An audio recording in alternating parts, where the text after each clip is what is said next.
Ministre, Monsieur Thierry Benoît, vous souhaitez poser une question également.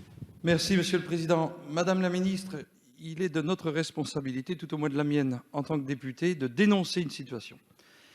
Depuis 2013, sous l'époque de la présidence de François Hollande, le gouvernement de l'époque a fait le choix de supprimer les zones de développement de l'éolien, qui étaient en fait des outils de planification et de régulation de l'installation des zones éoliennes à travers le pays.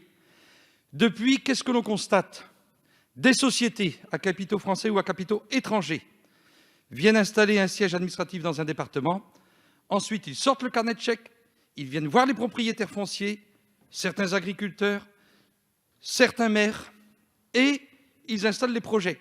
Naturellement, les projets dans les communes se font toujours en périphérie et impactent plus la commune voisine que la commune d'accueil. C'est souvent comme ça. Ça crée des tensions dans les territoires.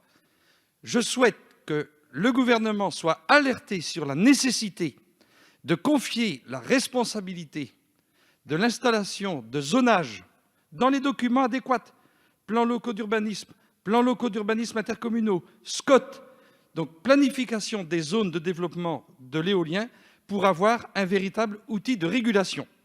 Deuxième point, mon collègue Guy Bricout vient de l'aborder, et j'associe à ma question ma collègue Sophie Auconie, députée d'Indre-et-Loire. Le député Yves Daniel, député de Loire-Atlantique, qui est présent ici dans l'hémicycle, engage depuis de nombreux mois un travail approfondi sur la question des ondes magnétiques, la question sanitaire, mais plus particulièrement des ondes magnétiques. Je le dis, Madame la Ministre, comme je le pense, notre collègue Yves Daniel n'est pas suffisamment soutenu dans son travail, dans son action, dans sa démarche moteur sur ce qui concerne le volet sanitaire et les ondes magnétiques. Je vous remercie. Merci à vous, Monsieur Benoît. Madame la Ministre, vous avez la parole. Merci, Monsieur le Président. Monsieur le député Benoît, vous avez raison. Je le pense vraiment, il faut qu'il y ait une meilleure planification sur l'éolien. On a trop le sentiment parfois que des éoliennes sortent comme des champignons un peu partout. On ne voit pas trop où elles vont arriver et il y a un sentiment d'être un peu dépossédé du choix de ce mode de développement électrique. Malgré tout, nous avons des engagements dans la PPE.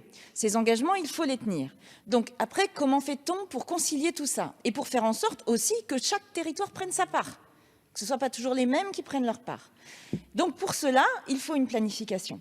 Et donc, nous avons un objectif, pour concilier ces deux objectifs, on va prévoir dans le projet de loi lutte contre le dérèglement climatique et renforcement de la résilience, qui est le nom du projet de loi qui est issu de la Convention citoyenne pour le climat, une déclinaison par région des objectifs ENR de la PPE. En concertation avec les régions et les collectivités, ça permettra de répartir les objectifs de développement de chaque ENR, y compris de l'éolien, en fonction des potentiels et des spécificités des régions. Le projet de loi prévoira également que les SRADET devront contenir des objectifs énergétiques compatibles avec cette répartition régionale et ils seront ensuite déclinés dans les documents territoriaux d'urbanisme pour être juridiquement opposables. En complément, le Conseil de défense écologique du 8 décembre a également souligné le besoin d'améliorer la planification du développement éolien au niveau territorial, donc pour sécuriser, comme je vous le disais, les atteintes des objectifs de PPE. En conséquence, je vais demander aux préfets de région d'engager la rédaction de cartographie des zones propices au développement de l'éolien en concertation avec les acteurs locaux, au premier rang desquels, évidemment, les collectivités. Alors, la cartographie ne sera pas juridiquement opposable, mais pourra servir de guide aux collectivités lors des mises à jour des documents d'urbanisme. Ce sera plus souple que les ZDE, mais je crois que ça remplira le même objectif. Merci, Madame la Ministre.